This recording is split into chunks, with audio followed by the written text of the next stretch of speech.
আজ হঠাৎ করে গিয়ে নেলস করে আসলাম। এই গরমে বাইরে বেরোতে একদমই ইচ্ছা করে না, বাট আজকে বেশ কিছু কাজ ছিল বলেই বেরিয়েছিলাম।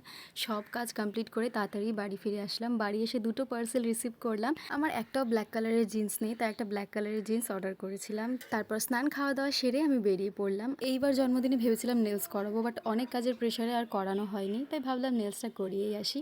আর যেহেতু আমার বাড়ি থেকে অস্মিতার বাড়ি বেশি দূর ছিল না, তাই হেঁটেই পৌঁছেছিলাম।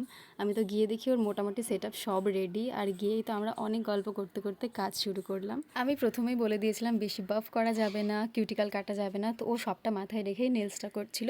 আর এই প্রথমবার আমি সফট জেল এক্সটেনশন করলাম। খুব ধীরে সুস্থে যত্ন নিয়ে নিয়ে কাজটাও করেছে ও। আমি একটা অন্য কালার ভেবে গিয়েছিলাম, বাট আমাকে অস্মিতা একটা অন্য কালার সাজেস্ট করেছিল, তো সেটাই করলাম। এই কালারটাও বেশ ভালো লাগছিল। ফেসবুকে এই ব্লগটা অস্মিতার সাথে কোলাবে থাকবে, তোমরা ওর কাছ থেকে নির্দ্বিধায় নেলস করতে পারো। ও সব অকেশনের জন্যই নেলস করে। পার্সোনালি আমার খুব একটা রংচঙা বা বড় নেলস ভালো লাগে না, বাট এই নেলসটা আমার ভীষণ পছন্দ হয়েছে।